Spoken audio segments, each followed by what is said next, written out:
Daí, boa noite a todos, como o João falou aí. Hoje nós teremos a aula com o tema Cuidados Paliativos em Cardiologia. Ela será apresentada pelo Dr. Rafael Correia. Ele é formado em Medicina pela UES e possui residência em Clínica Médica e Geriatria.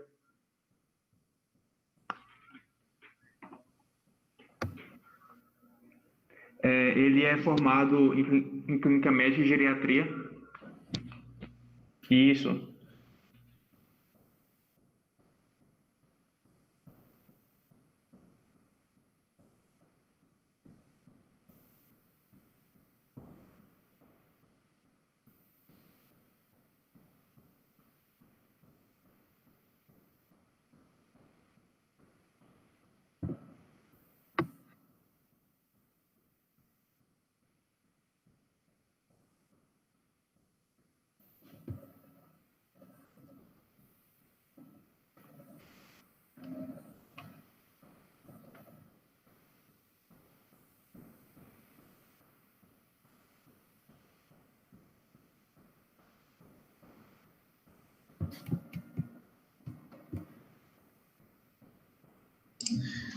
Gente, só um minutinho, o Eduardo teve um problema com a conexão, mas ele já vai voltar.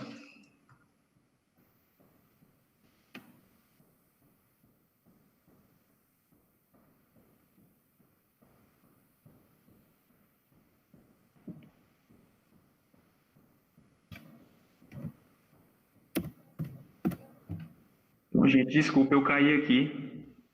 Desculpa aí.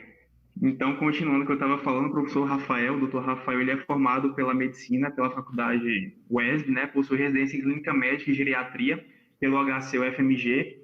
Então, boa noite aí, doutor. Eu gostaria de dar as boas-vindas em nome da LAC, boas-vindas também ao professor da UESB, Alexandre Costa, que estará assistindo a aula juntamente conosco. Seja bem-vindo, professor.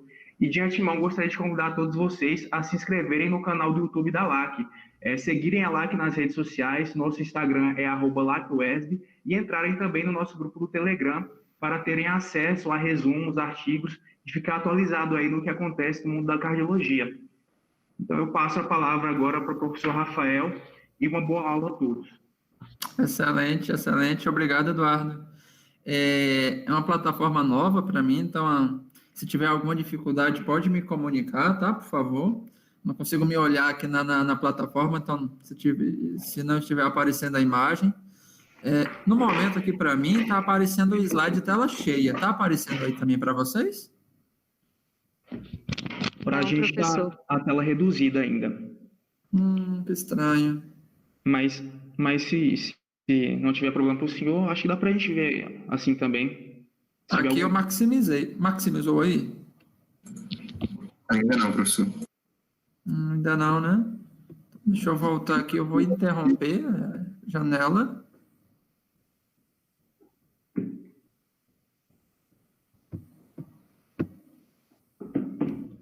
Vou tentar novamente.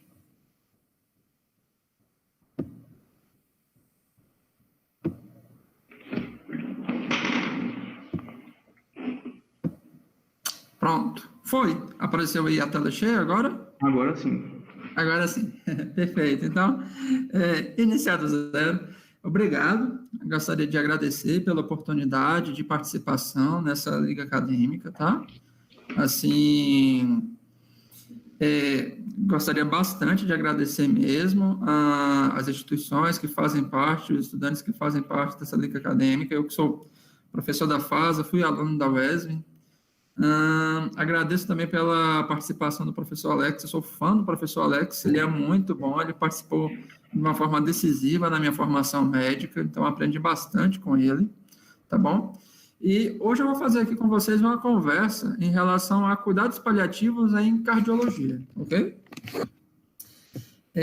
Antes de começar essa discussão, gente, que é apenas uma introdução, cuidados paliativos, ele é uma área da medicina, não apenas da medicina, mas das áreas da saúde, e na medicina, ele vem se desenvolvendo cada vez mais. Hoje em dia, a área de cuidados paliativos é quase uma especialidade médica, a gente já tem residência médica em cuidados paliativos, apesar de ainda não ser uma especialidade médica, é apenas ainda uma área de atuação, está bem desenvolvida. Antigamente, era mais bem trabalhada apenas por geriatras, oncologistas, tanto que a maior parte dos profissionais que fazem parte, médicos que fazem parte da sociedade, geralmente são da geriatria e ou também da oncologia. Só que é uma área que ela está cada vez mais sendo difundida para outras áreas médicas. E é fundamental que o médico em formação, que o clínico geral, ele tenha domínio, conhecimento em cuidados paliativos. Saber cuidados paliativos é nada mais, nada menos que você saber tratar bem o seu paciente, você cuidar do próximo, tá bom? Antes de iniciar a apresentação, gente, eu queria fazer assim só uma pequena discussão do tipo, a vida, assim, quando a gente inicia a nossa vida, a gente tem apenas uma certeza, que é um dia todos iremos morrer, todos iremos falecer, tá certo? Mas assim, quantos de vocês assim que já pararam para pensar onde que eu vou morrer? Assim, vocês já pararam para pensar em onde que eu quero falecer? Eu quero falecer em casa, junto aos meus familiares, ou eu prefiro falecer no hospital, entubado? O que é mais importante para mim? Ter qualidade de vida até os meus últimos dias de vida, alegria, bem-estar, ou é mais importante para mim eu viver o máximo tempo possível, independente do que possa acontecer de ruim comigo? Então, assim, são alguns questionamentos que a gente deve sempre realizar, certo? E muitas vezes a gente deixa passar esses questionamentos. A gente vai vivendo, e a gente esquece de se preparar para o futuro, tá bom? Então, hoje eu vou falar um pouco sobre a terapia de cuidados paliativos em cardiologia. E assim, a maior parte daquelas doenças cardiológicas, ou elas evoluem para a cura, ou elas evoluem numa situação de urgência e emergência para uma morte súbita, ou então uma morte rápida, ou então elas acabam levando a um processo de insuficiência cardíaca. Então, a maior parte aqui dos slides vão se tratar sobre a questão da insuficiência cardíaca, que é uma situação, uma síndrome na qual muitas condições cardiológicas elas combinam, tá bom? E assim, apesar dos avanços na terapia cardíaca, a insuficiência cardíaca, ela continua sendo uma doença progressiva, altamente sintomática e mortal, que exige muito dos pacientes, cuidadores, médicos e sistemas de saúde. Os cuidados paliativos, eles são uma abordagem interdisciplinar de cuidados que se concentram na melhoria da qualidade de vida de pacientes e famílias que enfrentam doenças graves. Então, não apenas o paciente recebe cuidados paliativos, a família também recebe. Ela também é o foco. Os cuidados paliativos, eles desempenham um papel em todos os estágios da insuficiência cardíaca, começando no início do curso da doença, intensificando-se no estágio final da doença e estendendo-se até o luto do cuidador. Ou seja, gente, antigamente existia uma certa dicotomia entre tratamento curativo e tratamento paliativo. Infelizmente, ainda existem alguns profissionais que ainda pensam dessa forma, que enquanto você faz tratamento curativo, você não faz tratamento paliativo, e você só vai fazer tratamento paliativo quando você não consegue mais curar a doença. Não é assim.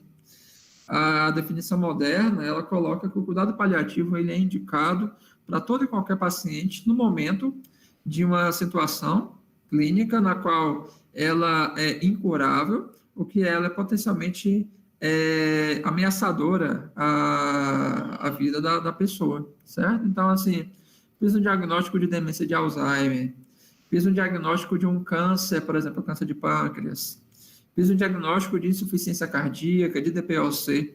Idealmente, eu tenho que começar o cuidado paliativo ao mesmo tempo. As estatísticas mostram que quanto antes a gente começa cuidados paliativos, melhor a qualidade de vida do meu paciente e, geralmente, até maior é o tempo de sobrevida desse meu paciente. Ele vive mais e melhor. E aqui, gente, eu coloco um gráfico colocando assim que da população geral nossa, é uma distribuição daquelas doenças que com maior necessidade de cuidados paliativos no final da vida, por grupo de doenças. Então, assim, as doenças cardiovasculares são as doenças que mais precisam de cuidados paliativos, seguidas pelo câncer, seguidas por doenças pulmonares, como, por exemplo, a DPOC, tá bom? Infelizmente, esse cenário aqui ele não se reflete na prática, certo? Então, infelizmente, os pacientes com doenças cardiovasculares, só tardiamente que eles vão receber cuidados paliativos, se receberem, ok? Quem oferece cuidado paliativo não é apenas o paliativista, o especialista, mas o clínico, o médico de família, o cardiologista, aqui no caso, tá bom? E assim, gente, esse outro gráfico aqui eu coloco para falar um pouco em relação ao curso da insuficiência cardíaca, certo? Então, essa parte aqui superior, eu tenho geralmente a minha qualidade de vida. Geralmente, essa qualidade de vida, ela cai ali no início da insuficiência cardíaca, geralmente quando eu acabei de ter o diagnóstico. E ali, eu tive esse meu diagnóstico, geralmente eu começo com um tratamento, com medidas curativas, medidas que modificam a história natural da doença, e geralmente eu melhoro a minha qualidade de vida. Só que, a partir desse momento que eu melhoro a minha qualidade de vida, a minha qualidade de vida ela vai lentamente piorando, ok? Assim, ela pode ser interrompida de forma abrupta, se eu tiver uma morte súbita, ou então ela pode reduzir lentamente, e algumas vezes um pouco mais por conta de exacerbações. Mas mesmo depois da exacerbação, geralmente eu nunca volto àquele patamar anterior, ok? Então, eu passo por um período de descompensações, até que eu chego ali no momento máximo, onde eu tenho já uma falência de bomba. Nesse momento, a minha qualidade de vida, ela é mínima, ok? Na parte inferior desse gráfico, gente, eu coloco aqui uma linha cinza e uma linha tracejada. A linha cinza, ela coloca a questão do tratamento padrão. Tratamento clínico, o tratamento padrão ouro, o tratamento curativo. O tratamento que a gente está habituado. E percebo que, inicialmente, o meu tratamento ele é grande. E ele vai crescendo cada vez mais. Quanto mais descompensações, eu mais coloco medicamentos, certo? Até que chega um momento, ali naquela situação da falência de bomba, quando eu tenho que começar a retirar os meus medicamentos. Daqui a pouco eu vou falar um pouco mais sobre isso. E em tracejado, gente, a questão dos cuidados paliativos. Então, o tratamento paliativo começa no início da doença.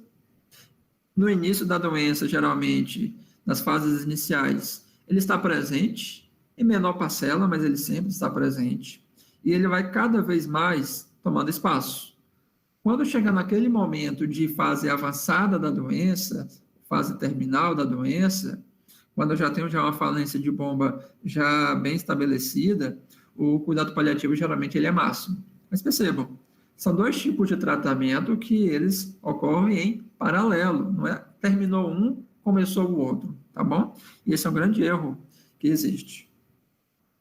E a gente tem que seguir, gente, o princípio da não maleficência. Então, tal princípio ele determina a obrigação de não infligir um dano intencionalmente ao meu paciente. Então, dentro dos cuidados paliativos, a prática da distanásia, que seria o prolongamento da morte com sofrimento, ela é evitada na medida que procedimentos invasivos e agressivos, que não trarão benefícios aos pacientes, não são instituídos, ok? E assim, gente, o cuidado paliativo, ele tem algumas vertentes. A gente trabalha essas vertentes. Infelizmente, ainda tem gente que pensa que cuidado paliativo é você interromper tratamento. Não é, pelo contrário. Frequentemente, aqueles pacientes que recebem cuidados paliativos são pacientes que visitam um pouco mais os médicos, são pacientes que recebem um pouco mais de tratamento.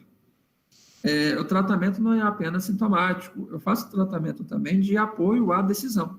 E no meu caso do meu paciente cardiológico, né, cardíaco, com insuficiência cardíaca, Algo que eu tenho que fazer, idealmente, ao diagnóstico da insuficiência cardíaca, é chamada diretiva de atendimento antecipado, ou então as diretivas antecipadas de vontade. O planejamento antecipado de cuidados para decisões sensíveis às preferências, que muitas vezes surgem no final da vida, é um processo contínuo, no qual os pacientes e suas famílias e seus profissionais de saúde discutem as opções de cuidados de saúde atuais e futuras, no contexto do que é clinicamente razoável. Os resultados de tais discussões são normalmente registrados como uma diretriz de cuidado antecipado. É como se fosse um testamento, você coloca ali o que você quer que seja feito, o que você quer que não seja feito, a forma que você quer que seja feito. E é importante que isso seja de fácil acesso. Aconteceu, por exemplo, um paciente que realizou esse tipo de procedimento, esse tipo de documento, mas que ele guardou no cofre, e aí acabou que ele teve um infarto, ele estava passeando, teve um infarto, foi levado para o hospital, para a emergência, foi internado, foi para o CTI, e a família não conseguiu ter acesso a esse documento. E assim, gente, dada a natureza um tanto imprevisível da insuficiência cardíaca, ela se modifica, né, com o tempo, o planejamento antecipado do cuidado deve, idealmente, começar no início do processo da doença. E para pacientes com insuficiência cardíaca, as diretivas de atendimento antecipado, elas fornecem uma via para expressar seus desejos sobre uma variedade de tratamentos de suporte de vida, geralmente tratamentos para suspender, no caso de uma condição terminal. Para os pacientes e suas famílias, discussões regulares sobre o prognóstico podem recalibrar as expectativas e garantir uma abordagem proativa para as decisões difíceis que invariavelmente surgem de forma aguda em situações de risco de vida. E realmente é frequente, gente. Muitas vezes o paciente ele procura um médico, ele está preocupado com aqueles sintomas naquele momento, o médico está mais preocupado por fazer diagnóstico e tratar naquele momento, mas por pouco tempo, por pouca habilidade talvez, muitas vezes a questão da discussão prognóstica é deixada em segundo, terceiro plano. Então a gente tem que tomar cuidado com isso. Os pacientes, eles tendem a subestimar a gravidade da doença e podem adiar discussões difíceis em detrimento da tomada de decisão oportuna. Essas diretivas, né, de atendimento, tradicionalmente, elas se concentram no atendimento ao fim da vida, enquanto que o planejamento da preparação se concentra na preparação para qualquer evento adverso. Ou seja, você tem que pensar o que pode acontecer numa situação de terminalidade, de final de vida mesmo, mas você tem que pensar também o que pode acontecer no percurso, até chegar lá nesse momento, tá bom? O foco do planejamento, da preparação, é específico para a situação individual do paciente. E ele se concentra no respeito às crenças e preferências dos pacientes. A gente tem que lembrar que a gente tem que preservar a autonomia desse meu paciente. A gente tem que dar a oportunidade a esse paciente, a essa família, poder escolher o que eles querem que seja feito, tá bom? Tem que ser bem claro em relação a isso. E assim, as opções de terapia medicamentosa feitas por pacientes com insuficiência cardíaca podem e devem mudar com o tempo, ok? Então, assim, o paciente falou hoje que ele não quer um determinado tratamento. Por exemplo, ele não quer utilizar um digitálico porque ele tem medo dos efeitos colaterais do digitálico. Pode acontecer de daqui 6 meses ele começar a querer utilizar esse digitálico. Então, o médico, ele tem que mostrar empatia, ele tem que escutar o paciente e saber lidar com essas modificações. Uma revisão das diretivas antecipadas deve ocorrer em intervalos regulares e nos principais marcos ou intervenções. Por exemplo, antes de uma cirurgia planejada, logo após uma descompensação cardíaca, que o paciente precisou ser internado, tá bom? Além disso, gente, é necessário caracterizar o estado clínico desse meu paciente. Qual é a capacidade funcional? Assim, eu lido muito com pacientes idosos e, frequentemente, o pessoal pensa que o que é mais importante no idoso é a idade. E é um grande engano. O mais importante no paciente idoso é a funcionalidade. Como que está esse meu paciente? É um paciente que é independente? ou é um paciente que precisa de ajuda em casa, precisa de ajuda para tomar remédios, precisa de ajuda com uma parte financeira, ou é um paciente um pouco mais dependente, que não consegue tomar banho sozinho, trocar de roupa sozinho, utilizar o vaso sanitário adequadamente. Existe uma grande diferença na questão de grau funcional. Avaliar a carga de sintomas desse meu paciente. Quais são os sintomas que ele sente? Quais são os sintomas relacionados com insuficiência cardíaca e os sintomas relacionados com outras morbidades que ele apresenta? Avaliar a sarcopenia. Sarcopenia, infelizmente, é muito deixada de lado pelo médico. Seria só uma aula sobre sarcopenia, mas, assim, em suma, a sarcopenia, quando presente, ela piora o desfecho clínico desse meu paciente. Eu posso avaliar a sarcopenia rapidamente por uma circunferência de panturrilha, uma velocidade de marcha, que essa velocidade de marcha ela está mais lentificada, certo? E, geralmente, pacientes com velocidade de marcha lentificada, com evidências de sarcopenia, eles têm maiores complicações no pós-operatório cardíaco, geralmente eles têm mais infecções, geralmente são pacientes que internam mais, e geralmente são pacientes que vivem menos, ok? Avaliar o estado mental desse meu paciente. Então, avaliar em relação à cognição, às vezes o meu paciente ele pode ter algum grau demencial, avaliar se ele tem depressão, se ele tem ansiedade, avaliar a qualidade de vida desse meu paciente, certo? Então, muitas vezes a gente deixa passar no consultório, a gente se preocupa tanto na questão de remédio, de controle de sintomas, e esquece de perguntar se o paciente ele se sente feliz, se ele está bem. E avaliar essa trajetória recente da doença. Se meu paciente ele foi internado recentemente, a gente tem também que avaliar as percepções dos cuidadores. Então, qual é a opinião dos familiares? Às vezes um familiar pensa de uma forma e outro familiar ele pensa de uma forma diferente. Então, a gente tem que conversar também com os familiares. Estimar prognóstico, gente, na insuficiência cardíaca é um pouco mais difícil. É mais fácil estimar o prognóstico no paciente que tem um câncer, um pouco menos fácil estimar prognóstico no paciente que tem uma demência, tipo uma demência de Alzheimer, mas na insuficiência cardíaca é difícil. Então, a gente tem que avaliar assim, comparar a questão do risco-benefício, colocar numa balança a questão de funcionalidade versus melhora esperada com o tratamento e o impacto.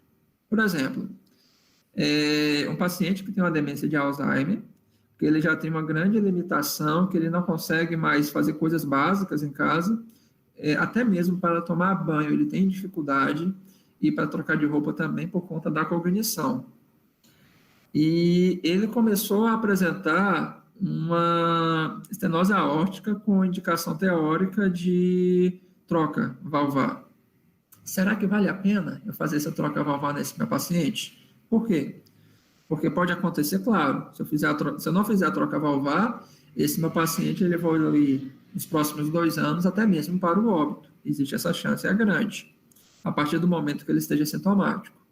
Mas existe a chance também de meu paciente ele entrar andando no hospital para fazer essa troca valvar, e pelo procedimento, pelo ato operatório, pela anestesia, pela internação em si, ele piorar bastante essa minha demência, e ele sair do hospital acamado, sem conseguir mais reconhecer os familiares, sem conseguir se alimentar sozinho. Então, a gente tem que colocar nessa balança risco, benefício, qual é a melhor esperada que eu quero com aquele tratamento.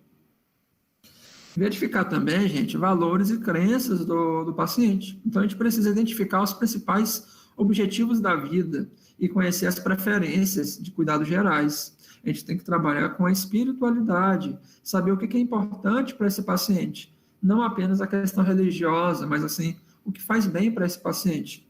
Às vezes, o que esse paciente mais quer é receber a visita de algum primo que está distante. Ou então ele fazer as pazes com algum ente querido que ele brigou no passado. Então, a gente tem que parar para discutir isso.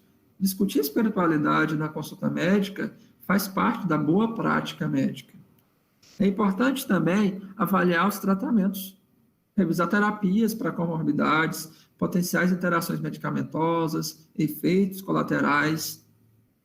determinar quais cuidados preventivos são apropriados. Por exemplo, às vezes eu estou insistindo ali no meu losartan, estou insistindo também ali no meu carvedilol, eu quero progredir dose quanto mais, o máximo possível, e meu paciente ele está ficando ali com uma PA de 90 por 60, 80 por 50, 70 por 45, ele está ficando hipotenso.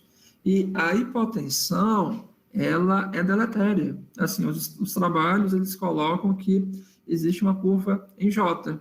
Então, a PA diastólica abaixo de 65, ela aumenta mortalidade, certo?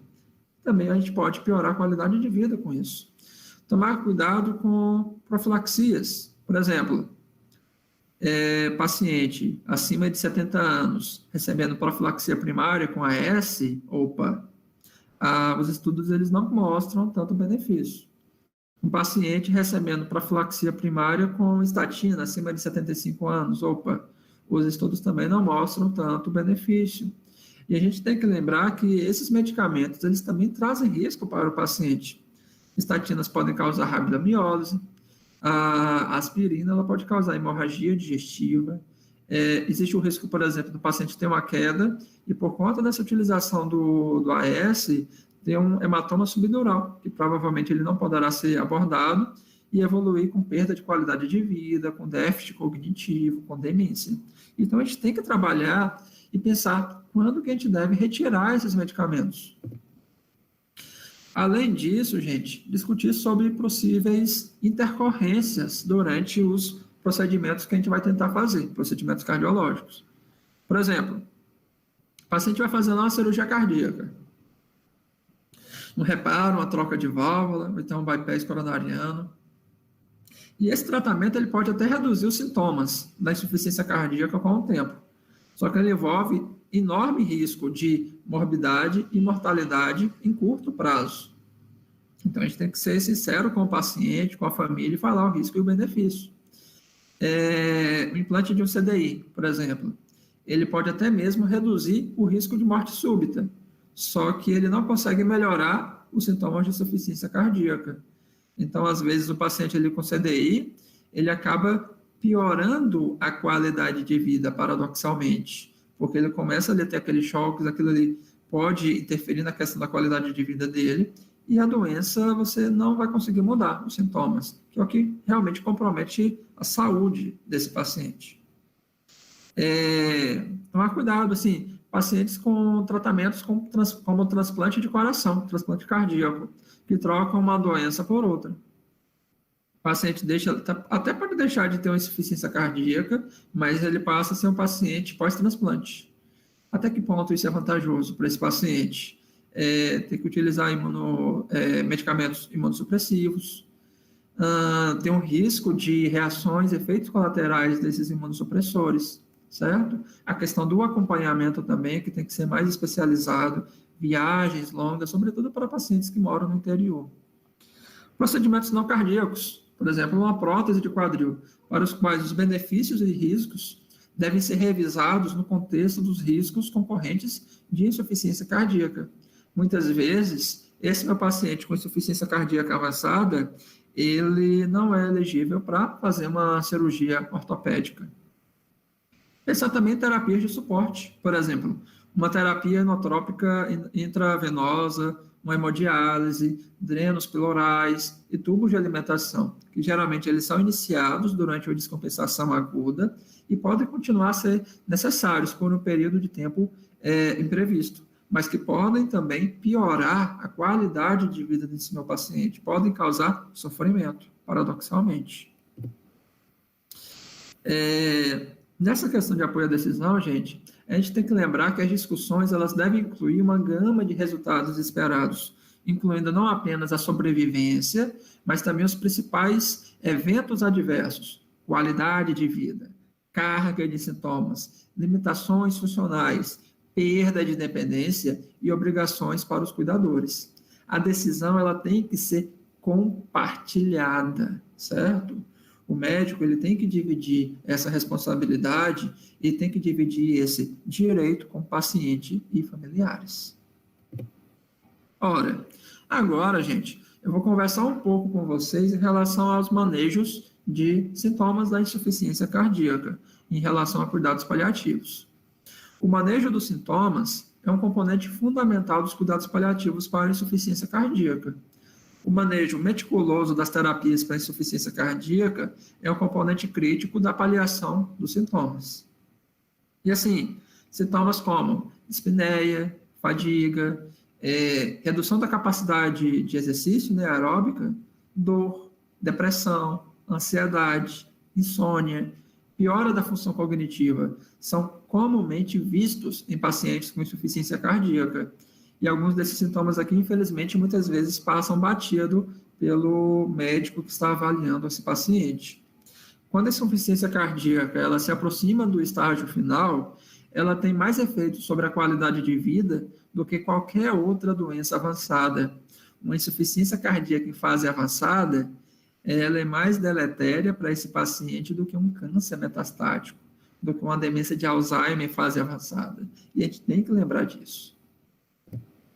E assim, gente, quando a gente para na internet para pesquisar, existem diversas formas de você conseguir avaliar a qualidade de vida e carga de sintomas. Em cuidados paliativos, uma escala que a gente usa muito é essa ESAS que eu coloco aqui na tela. Ela avalia cada sintoma desse meu paciente: dor, cansaço, sonolência. O cansaço você pode entender como fadiga, náuseas, apetite, falta de ar ou dispneia, depressão, ansiedade, se o paciente ele se sente com bem-estar ou não, e o paciente ele pode escolher algum outro sintoma, por exemplo, constipação. E aí você faz essa avaliação aqui de 0 a 10, ou então para aquele paciente que ele tem uma menor cognição, uma maior dificuldade, você pode colocar ausente, leve, moderado, grave, extremamente grave. E aí é interessante que toda avaliação desse paciente você faça. Se é um paciente que ele está internado, o interessante seria fazer diariamente, na visita ao leito, certo? E a gente tem que fazer também a chamada otimização do tratamento da insuficiência cardíaca, para melhorar esses sintomas. Então, independentemente da etiologia, a disfunção cardíaca ela tende a causar redução do débito cardíaco, que então leva à retenção de sódio e água, levando então à congestão. Isso é um princípio fisiopatogênico básico da insuficiência cardíaca. Então, a gente pode agir nele, fazendo controle de volume, removendo fatores de exacerbação, otimizando terapias que melhoram o desempenho cardíaco. É uma área aqui que eu espero que você já tenha um bom domínio por conta das discussões. Mas assim, na doença em estágio final, quando a hipotensão ou disfunção renal começam a dominar o quadro clínico do paciente, a redução ou retirada aqui dos IECA, ou então dos beta-bloqueadores, são frequentemente indicadas. Ao mesmo tempo, a gente tem que evitar o abandono precoce das terapias potencialmente salvadoras, porque a gente tem que reconhecer que a retirada permanente, ela vai anunciar uma transição para a doença em estágio D, a doença mais avançada, tá bom? Então, assim, a gente tem que reconhecer esse limiar. É aquela máxima da medicina, nunca seja o primeiro, nem seja o último. Então, a gente não tem que interromper o IECA e o beta-bloque numa fase muito precoce, mas também a gente não pode deixar para interromper numa fase muito tardia, senão a gente está fazendo distanásia com esse paciente. Eventualmente, a doença ela pode se tornar cada vez mais refratária às terapias com foco cardíaco. Então, cria uma maior necessidade de abordagens específicas em cuidados paliativos. Um especialista em cuidados paliativos não é necessário para prescrever muitas das intervenções. Então, o clínico, cardiologista, o médico de família, ele tem que saber prescrever e lidar com essas abordagens paliativas. A maioria dos médicos de atenção primária e cardiologia, principalmente com algum treinamento, pode fornecer esse tipo de serviço.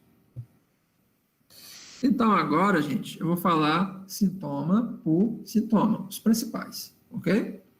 Eu vou falar um pouco aqui em relação à dispneia.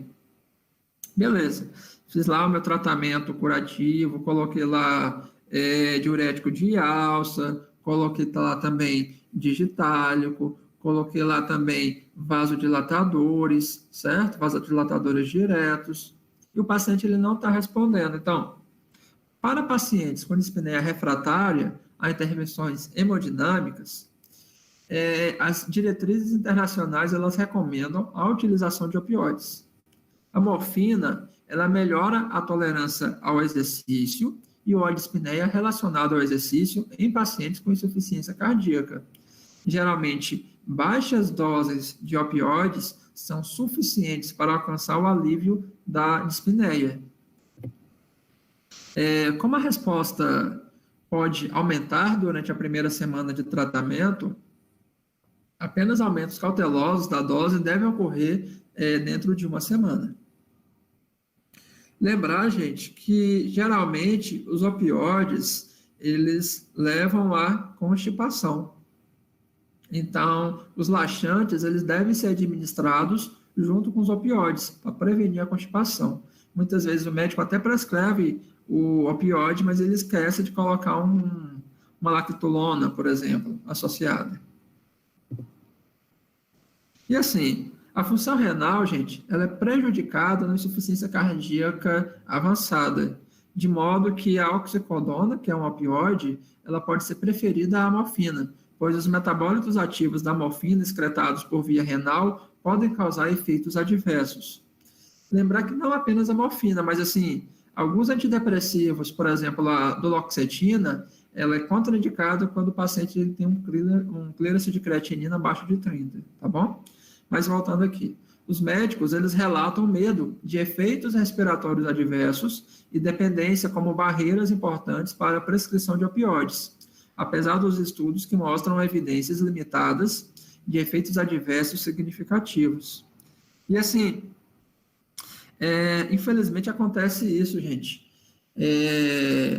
Um dado que existe internacionalmente para mostrar que a qualidade de saúde daquele local é boa é a utilização de opioide.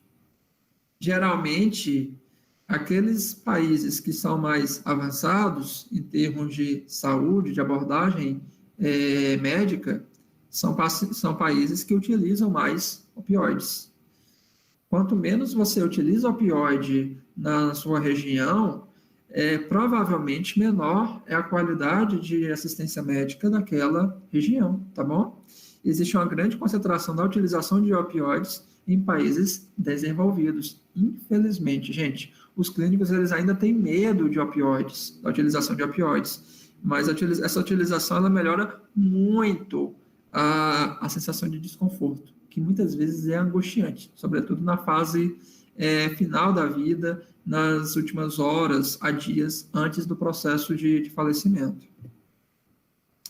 Para pacientes com dispneia moderada, por exemplo, a caminhar uma curta distância, a gente pode utilizar morfina oral, 5 mg a cada 4 horas, regularmente, com 2,5 mg a cada 2 horas, conforme necessário. É o que a gente faz, a gente deixa uma dose fixa e a gente sempre deixa uma dose, se necessário, uma dose de resgate. Os pacientes que não podem tomar o medicamento oral, eles podem ser tratados com morfina 3 mg por via subcutânea, a cada 4 horas, regularmente, com 1,5 mg a cada hora, conforme necessário. O que é isso, gente? O paciente que não consegue deglutir, não consegue engolir. E aí, como é que eu faço a morfina? Não existe indicação, apenas por causa disso, para você pegar um acesso venoso periférico desse paciente. Você vai ser iatrogênico. Então, o que a gente pode fazer?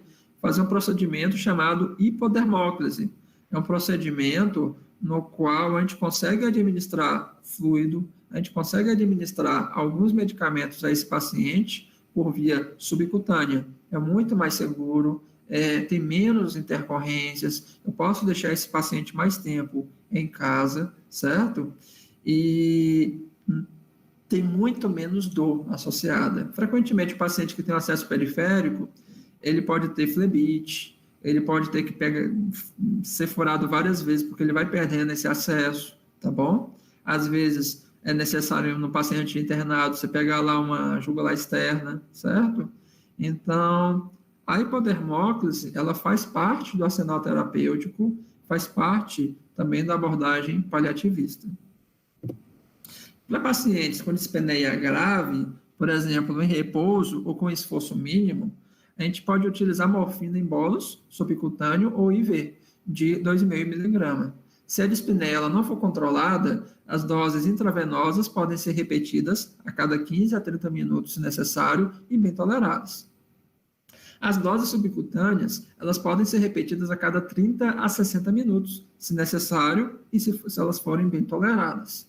Se duas doses são bem toleradas, mas não reduzem a dispneia de forma adequada, a gente geralmente dobra essa dose.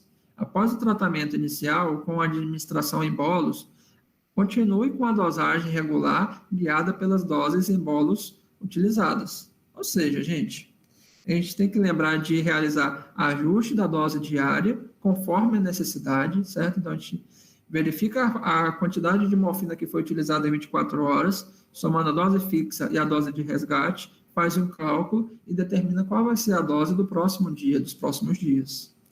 E a gente tem que lembrar também de deixar uma dose de resgate, entre uma dose e outra fixa, colocar uma dose menor de resgate, ok? Lembrar também, gente, da correspondência entre a morfina oral e a EV. Por exemplo, uma dose de morfina oral, ela, comparativamente, ela tem menor efeito do que uma dose EV. Então, se você tem um paciente que está utilizando lá 5 miligramas oral e você passa para 5 miligramas EV, você não está fazendo corretamente essa conversão de dose, tá bom? Mas aqui seria só uma aula sobre utilização de opioides, a gente pode deixar para um segundo momento. Em relação à dispneia, a gente pode lembrar também de ansiolíticos. Ansiolíticos, eles também foram recomendados para tratar a dispneia. A literatura ela é conflitante sobre a eficácia dos ansiolíticos para o tratamento paliativo da dispneia. Os opioides, geralmente, eles devem ser considerados antes da introdução de benzodiazepínicos ou ansiolíticos. Isso é o contexto de paciente com dispneia, que eu quero prescrever um ansiolítico para melhorar a dispneia.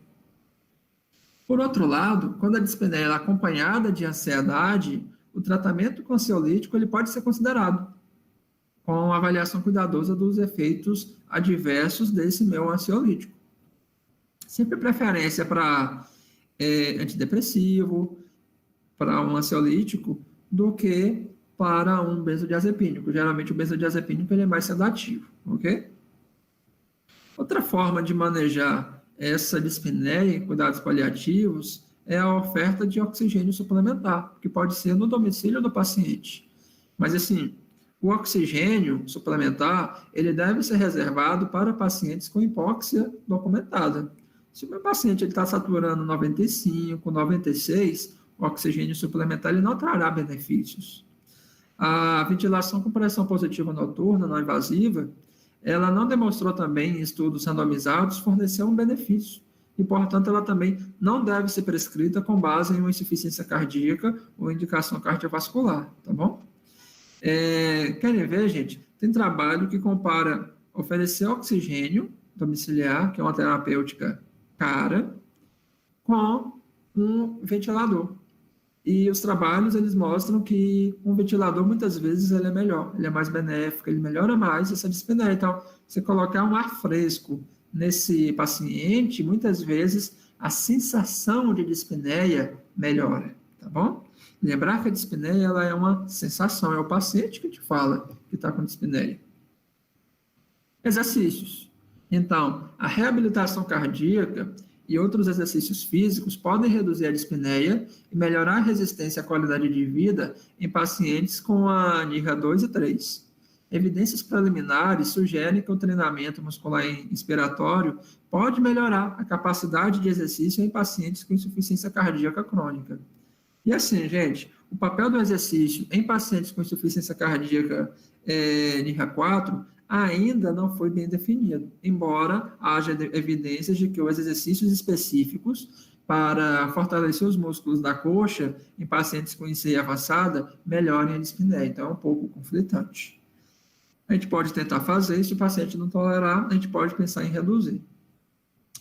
Aquele paciente onde essas terapêuticas que eu acabei de falar aqui, paliativas, elas não tiveram sucesso, resultado esperado, e é um paciente que você imagina, você não se surpreenderia se ele viesse a óbito nos próximos dias, a horas, a gente pode fazer uma discussão, por exemplo, em relação à sedação paliativa.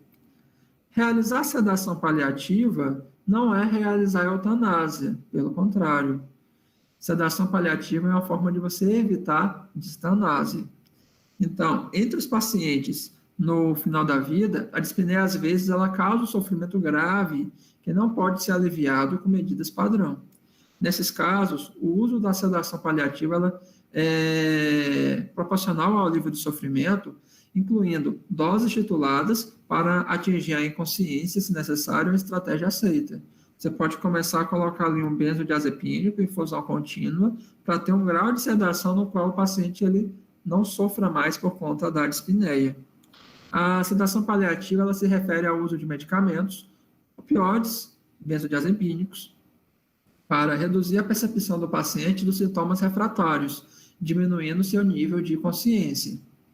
Sintomas refratários são aqueles que foram avaliados e tratados por uma equipe interdisciplinar especializada e não responderam ao tratamento convencional de sintomas. Você deixa de 1 grau o paciente meio que obnubilado, tá bom? Para que ele não sofra. É discutir caso a caso, e assim, sedação paliativa seria uma aula também à parte. Então, aqui o que eu apresentei foi apenas uma introdução à discussão. Fadiga, gente. A fadiga em cuidado paliativo, muitas vezes, uma forma de melhorar a fadiga é a utilização de corticoides, por exemplo, a dexametasona. Só que no paciente com insuficiência cardíaca, muitas vezes a gente não consegue, pois a utilização de corticoterapia pode acabar piorando os sintomas da insuficiência cardíaca. A utilização de dexametasona. Às vezes, a gente pode colocar algum medicamento estimulante. Por exemplo, medicamentos dopaminérgicos, metilfenidato, tá bom? Mas, assim, a fadiga na insuficiência cardíaca é uma queixa comum. Está claramente associada à condição psicológica e física dos pacientes com insuficiência cardíaca. A fadiga ela pode ser devida à diminuição do débito cardíaco, a neurohormônios elevados, descondicionamento físico, distúrbios do sono. Uma pessoa que não dorme bem, muitas vezes ela fica com fadiga durante o dia, de fadiga, e até mesmo a ansiedade. Então, a gente pode tratar depressão e ansiedade isoladamente e talvez melhorar a fadiga também. Na insuficiência crônica, o fortalecimento seletivo dos músculos da coxa melhora geralmente a fadiga. Outro sintoma que é muito frequente é a dor. Ela ocorre em 40% a 75% das pessoas com insuficiência cardíaca avançada. Pode acometer pernas, dorso, as principais articulações, grandes articulações e tórax. Os médicos, eles devem perguntar sobre a dor e desenvolver estratégias para o tratamento. Os opioides, eles podem ser utilizados para a dor e para a dispneia, então eles melhoram tanto a dispneia quanto a dor, mas é interessante você seguir aquela escala do OMS, então começar com analgésico simples, tipo de pirona, paracetamol, e ir aumentando gradativamente, tá bom? Lembrar que a artrite, ela pode ser uma das principais fontes de dor em idosos com insuficiência cardíaca, mas apesar disso, os AINES, geralmente eles são contraindicados, pois eles podem piorar sintomas de insuficiência cardíaca por piora da fisiopatogenia, certo? Tratamentos locais, como terapia de calor ou frio, fisioterapia, devem ser considerados em uma abordagem interdisciplinar para o controle da dor. Até mesmo a acupuntura também, ela pode trazer benefícios. Náuseas e caquexia. Náuseas, anorexia, perda de peso, desnutrição proteica, são características comuns da insuficiência cardíaca avançada. As causas incluem edema intestinal, então, muitas vezes, o paciente está tão congesto, que você tem edema de alça intestinal, edema de parede gástrica, e aí você tem gastroparesia, náuseas, vômitos. Também atrapalha na absorção de medicamentos por via oral, nessa situação. Você pode ter congestão hepática, doença ácido-péptica, disfunção hepática ou renal e medicamentos. Por exemplo, a digoxina, ela pode causar náuseas. Muitas vezes a gente utiliza a digoxina no paciente e a gente esquece de medir o nível sérico dessa digoxina, sobretudo naquele paciente que já tem uma disfunção renal estabelecida. O tratamento ele deve incluir a otimização do manejo médico dessa insuficiência cardíaca. E você pode também utilizar medicamentos direcionados para náuseas, você pode tentar melhorar um pouco também a questão da alimentação desse seu paciente. Então, você pode colocar antieméticos para vômitos. Benzodiazepínicos podem ser preferíveis em alguns pacientes com insuficiência cardíaca, pois a maioria dos outros antieméticos tem potencial para prolongar o intervalo QT e, realmente, benzodiazepínicos, até mesmo em dose baixa, eles podem melhorar as náuseas. Riscos e benefícios devem ser cuidadosamente avaliados e uma discussão sobre interrupção da nutrição e hidratação no final da vida é necessária. Então, assim, aquele paciente que você não se surpreenderia se ele viesse a óbito nos próximos dias ou horas, talvez já seja interessante você reduzir a hidratação, sobretudo EV, para tentar melhorar sinais de congestão, tá bom? Lembrar também da questão do apoio psicossocial. E assim, o impacto da insuficiência cardíaca na qualidade de vida do paciente e da família é complexo e vai além dos sintomas físicos. E isso é uma coisa que muitas vezes o médico ele não percebe. Questões psicossociais, elas também são considerações importantes em pacientes que estão sendo avaliados para transplante e suporte circulatório mecânico a longo prazo. Então, a gente tem que discutir essa questão psicossocial. E faz parte dessa discussão, gente, a questão da discussão sobre depressão. Pacientes com insuficiência cardíaca apresentam alto risco de depressão. É muito comum. Mas dados limitados estão disponíveis para orientar a terapia neste cenário clínico. A depressão na IC sintomática tem uma prevalência de 20% a 40% e está associada com piores desfechos clínicos. Frequentemente, o paciente que tem depressão é um paciente que adere menos ao tratamento, é um paciente que ele tem uma pior alimentação, é um paciente que perde mais massa muscular, é um paciente que vem a óbito antes. O primeiro passo é identificar a depressão e tratar suas causas. Por exemplo, pode ser que a dor ou a dispneia estejam causando depressão, então seria interessante você abordar essa dor. Os efeitos colaterais dos medicamentos a serem monitorados incluem um prolongamento do intervalo QT, por exemplo, citalopram, sobretudo acima de 20 miligramas, no paciente idoso, ele tem um risco aumentado para prolongar o intervalo QT.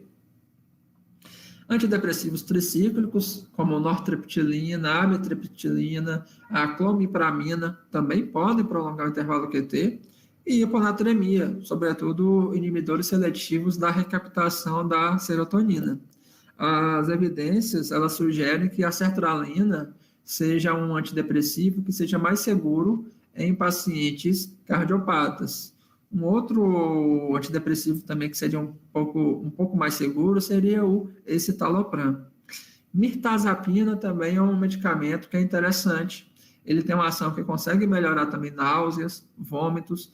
A mirtazapina, além de melhorar a depressão e sintomas de ansiedade, ela consegue aumentar o apetite diretamente por estimulação serotoninérgica.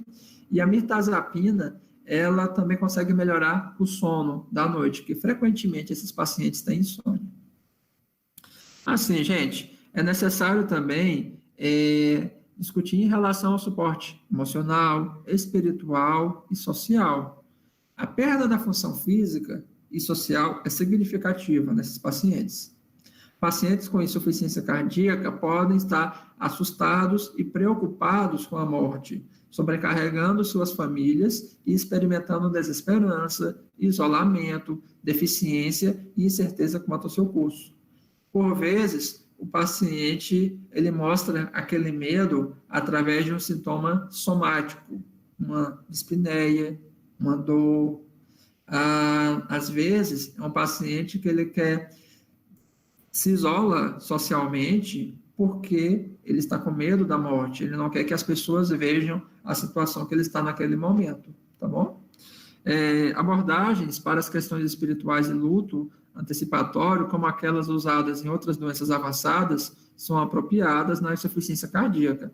No mínimo, gente, no mínimo, os médicos eles devem rastrear preocupações espirituais e fontes de apoio e reconhecer as perdas e fontes de luto desses pacientes.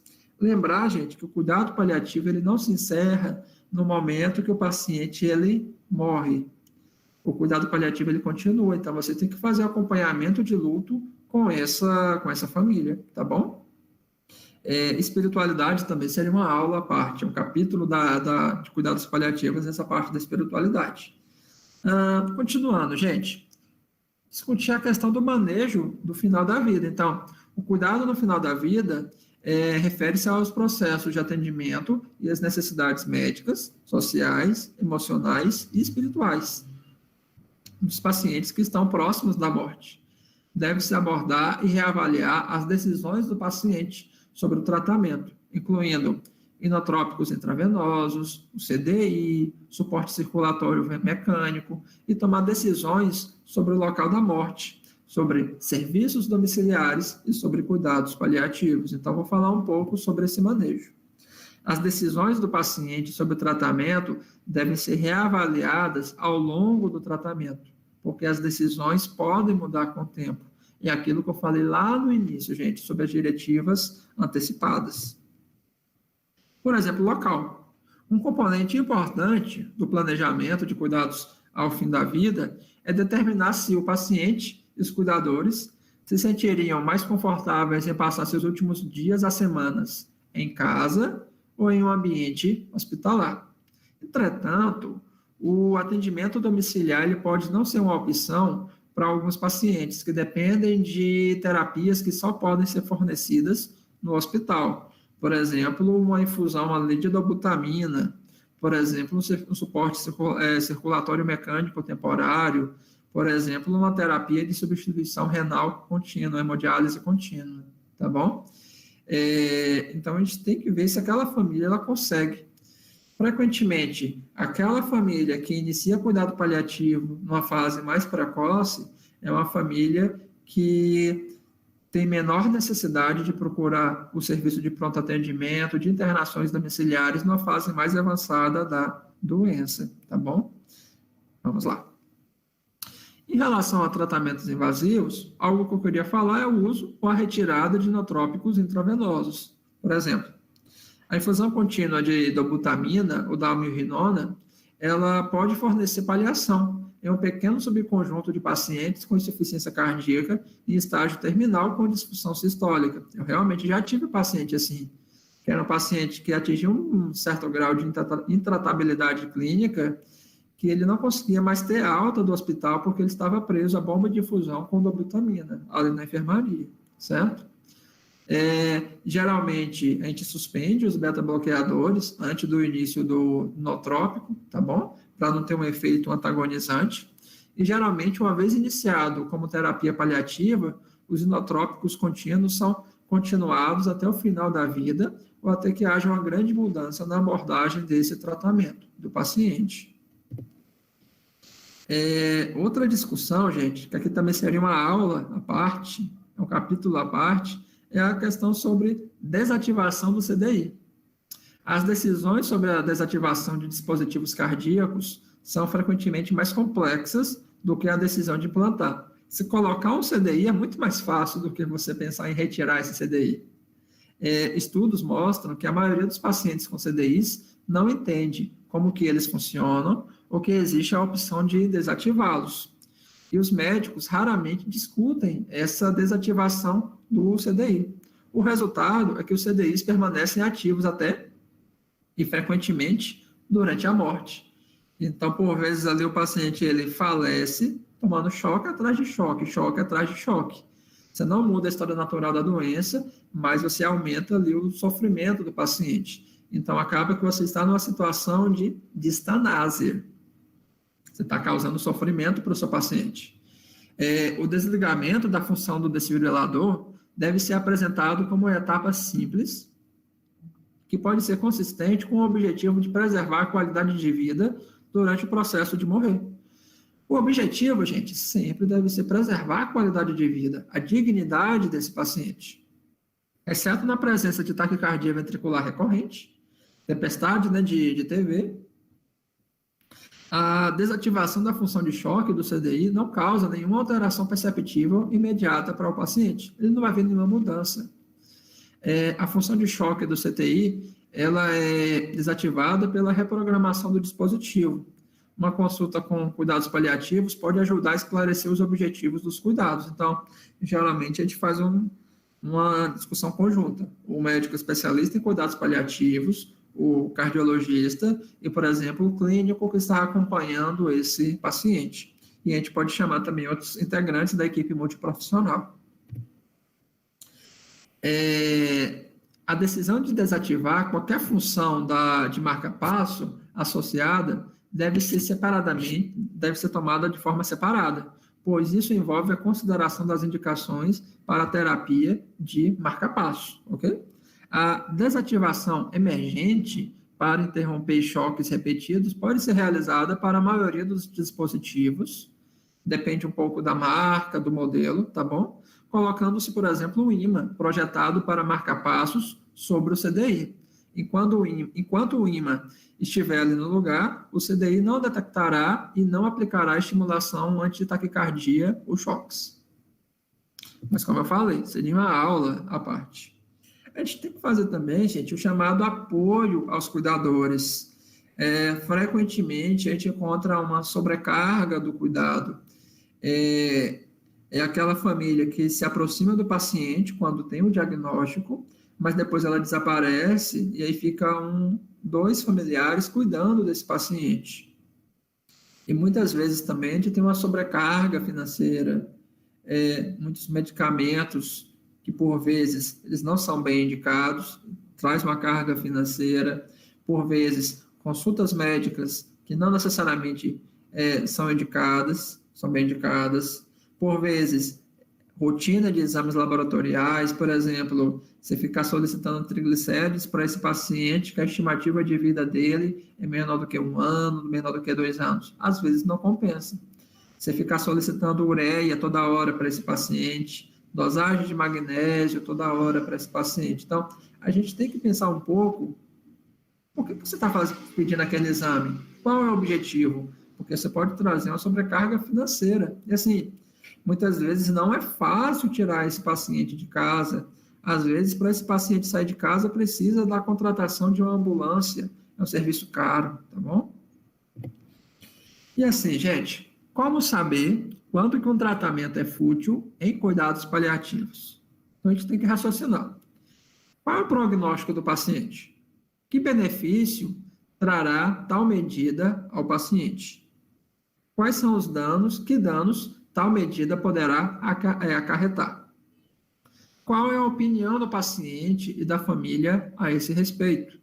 E que implicações tal conduta trará aos outros pacientes? São princípios, gente, que idealmente eles devem ser realizados em toda a consulta médica. Eles fazem parte da boa prática médica.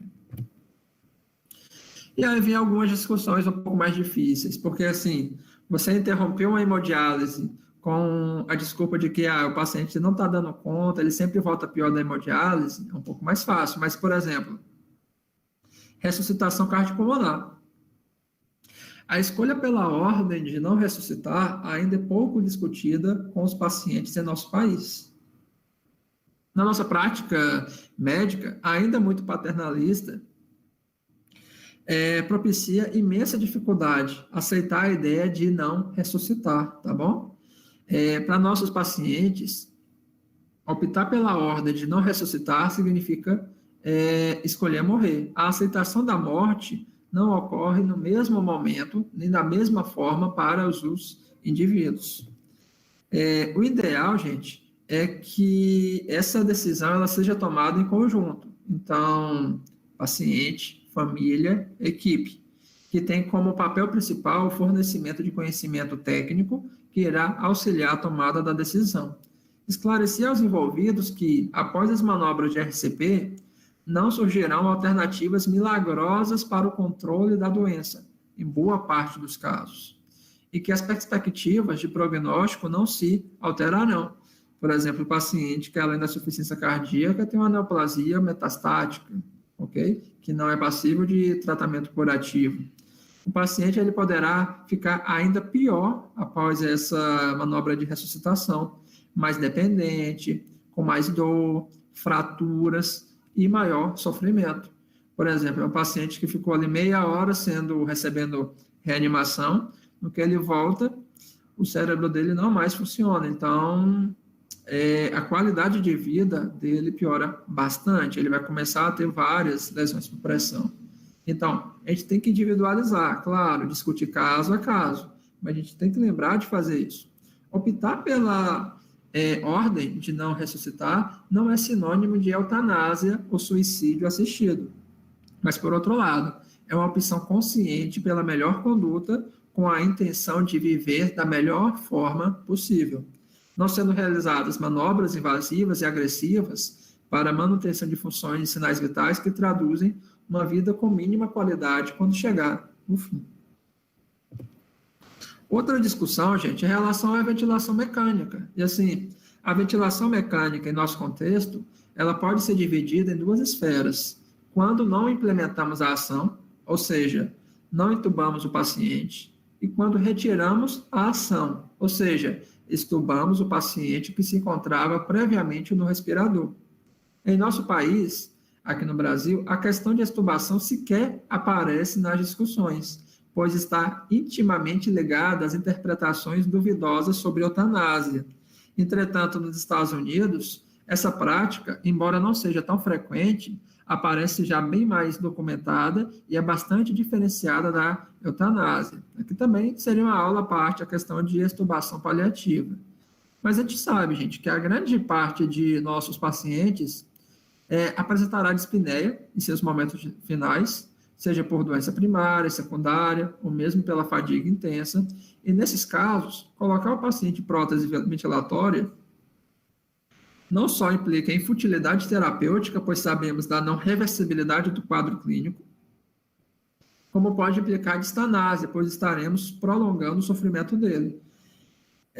O paciente ele ficará longe da família nos últimos dias de vida, sem a possibilidade de sair da UTI. É aquele paciente que você tem certeza que se for para o tubo, ele não sai mais do tubo, ele não vai sair mais da ventilação mecânica, não vai sair mais da UTI.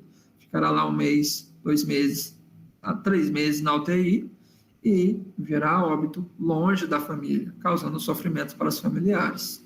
O tubo, ele também causa incômodo, gente, o tubo de ventilação, além do que aumenta as chances de infecção. Então, é muito comum em CTI a pneumonia associada, né, com a ventilação mecânica, é muito comum também a traqueite associada. O paciente, ele ficará sofrendo com a falta de... é aquilo que eu falei lá com vocês. Nesses casos, um grande arsenal terapêutico para o controle da dispneia existe, e nesse caso nada gera o resultado esperado, podemos lançar a mão de sedação paliativa, que foi o que a gente falou, que a tarefa, o objetivo é controlar sintomas refratários que não podem ser controlados de outra forma. Com isso, nós teremos a certeza do não sofrimento do paciente e de seus familiares, que deverão estar esclarecidos quanto ao prognóstico e ao procedimento, certo? E a segurança da não obstinação terapêutica ou de distanásia. Para a gente evitar uma intubação mal indicada, a gente tem que lembrar de outras possibilidades de tratamento. Lembrar que existe opioide, lembrar que existem ansiolíticos, lembrar que existe a sedação paliativa. Tem que lembrar, pesar a questão de comorbidades, pensar em relação ao prognóstico desse paciente, expectativa de vida. Hidratação artificial, gente. Sabemos que pacientes na fase final da vida não se beneficiarão da hidratação artificial e muitas vezes podem ser prejudicados por ela. Um soro na aveia não alimenta, não evita a desnutrição, mesmo que você coloque ali uma quantidade de glicose. E por outro lado, essa hidratação artificial na fase final da vida pode aumentar a secreção broncopulmonar, gerando esforço respiratório e até mesmo causando ou piorando a dispneia. A quantidade de líquidos cavitários, como por exemplo, derrame pleural e ascite, pode ser aumentada, pode aumentar o edema periférico, pode causar aumento de secreção gástrica, podendo causar vômitos por causa da hidratação parenteral e pode aumentar a diurese, que piora o desconforto do paciente e a mobilização no leito, quando ele está internado, então até mesmo em casa. A gente tem que lembrar dos efeitos colaterais da hidratação artificial. E assim, a maior queixa desses pacientes geralmente é a xerostomia, boca seca, mais relacionada com o uso de medicações do que com a própria desidratação. Por exemplo, lá o Buscopan. O Buscopan é um medicamento que pode causar desidratação. Uma nebulização ali com hipatrópio pode causar boca seca. E assim, é melhor tratada com cuidados relacionados com a boca. Você pode colocar uma gaze molhada na boca desse paciente, você pode colocar ali um picolé para esse paciente ele chupar. O picolé ele traz glicose, ele traz uma sensação de bem-estar, ele traz uma hidratação para a cavidade oral, melhorando esse sintoma importante. Agora, gente, já encaminhando para a fase final da apresentação, uma discussão breve aqui sobre distanásia, ortotanásia e eutanásia, nesse contexto de insuficiência cardíaca da cardiologia. A distanásia, ela é etimologicamente o contrário da eutanásia.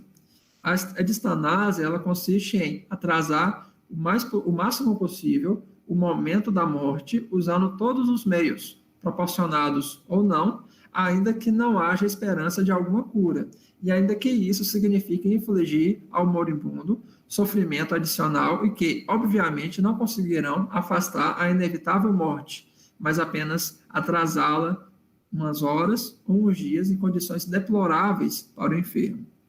Então, a distanásia, ela também é chamada, gente, da intensificação terapêutica, ainda que seja mais correto denominá-la de obstinação terapêutica. É quando o médico ele fica cego, ele quer tratar porque quer tratar o paciente, e esse tratamento, ao invés de trazer o bem, traz o mal.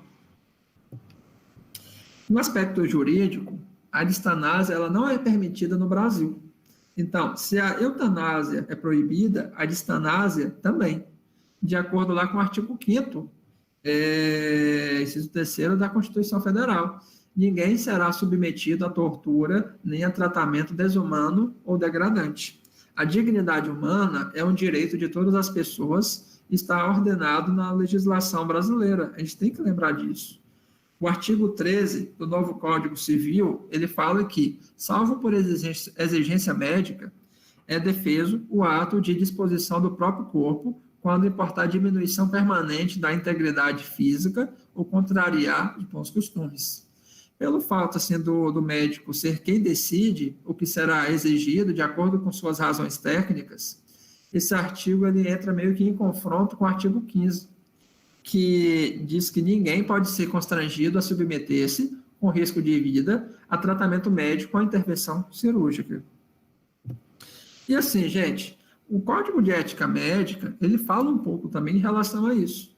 Ele fala que o médico, ele guardará o absoluto respeito pelo ser humano e atuará sempre em seu benefício. Jamais utilizará seus conhecimentos para causar sofrimento físico ou moral, para extermínio do ser humano ou para permitir acobertar tentativa contra a sua dignidade e integridade.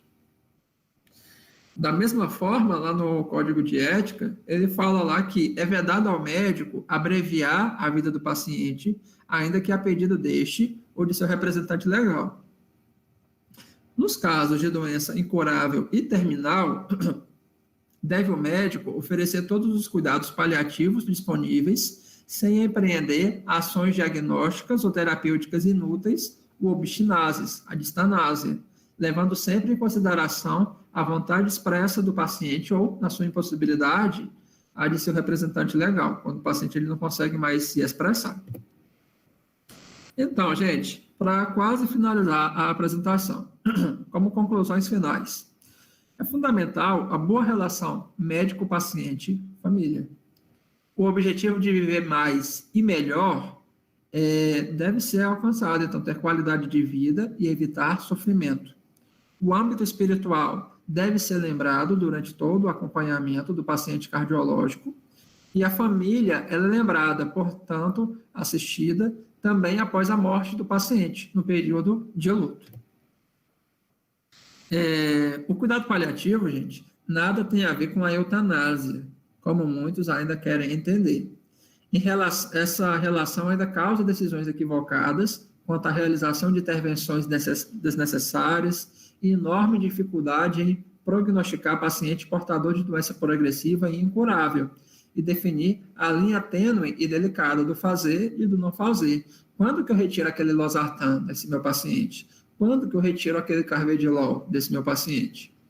Um diagnóstico objetivo, bem embasado, o conhecimento da história natural da doença, um acompanhamento ativo, acolhedor e respeitoso, uma relação empática com o paciente e seus familiares nos ajudarão nas decisões. Dessa forma, erraremos menos e nos sentiremos mais seguros, ok?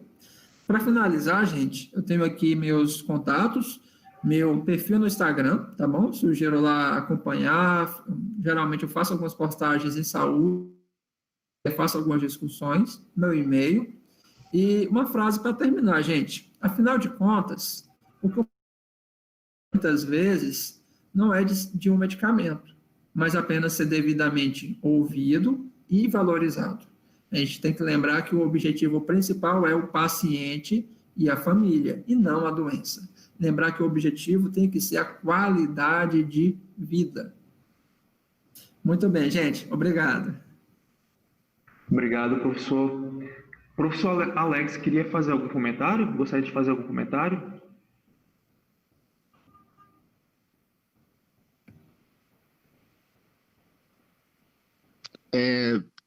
Primeiro, gostaria de agradecer aqui a todos vocês. Uma excelente aula. Eu estou no doutorado e meu objeto de pesquisa é os cuidados paliativos na formação do médico. Por isso, eu tenho participado dessas reuniões com as ligas que tangenciam aí esse tema. Eu quero agradecer a oportunidade que a Liga me deu para ouvir Rafael, que foi meu aluno, mas não só meu aluno, um amigo, e posso dizer a vocês que foi um dos mais brilhantes alunos que a UESB já teve e terá. Foi muito esclarecedor. Eu acho que a gente não tem ainda essa dimensão na formação. Talvez Rafael viu isso muito mais em termos de residência, né, na passagem, na formação dele fora da graduação, né, que é uma formação que continua, a formação do médico é inacabada mesmo. E, portanto, eu só tenho muito a agradecer. É um tema que há algum tempo eu já venho estudando, mas agora eu afunilei para a formação médica. Agradeço a todos vocês aí por me dar essa oportunidade de participar. Então é isso, gente. Tem alguém que tem alguma dúvida? Gostaria de fazer alguma pergunta para o professor Rafael? Então, em nome da live, eu gostaria de agradecer ao Dr. Rafael Corrêa pela excelente aula, professor. Foi uma aula enriquecedora. É um tema assim, que a gente não trabalha tanto na academia, né? Então, permitiu com que nós adentrássemos a esse assunto tão rico e tão importante na medicina. E, mais uma vez, eu reforço a todos que estão assistindo que se inscrevam no canal da LAC no YouTube, que sigam o Instagram da LAC, o Instagram do professor Rafael, do Dr. Rafael também, Dr. Rafael Correia, e entrem também no nosso grupo do Telegram. Então, eu agradeço a atenção de todos. Tenham uma boa noite. Obrigado, pessoal. Boa noite, boa noite. Obrigado pela participação do professor Alex. Sucesso a todos. Obrigado, professor.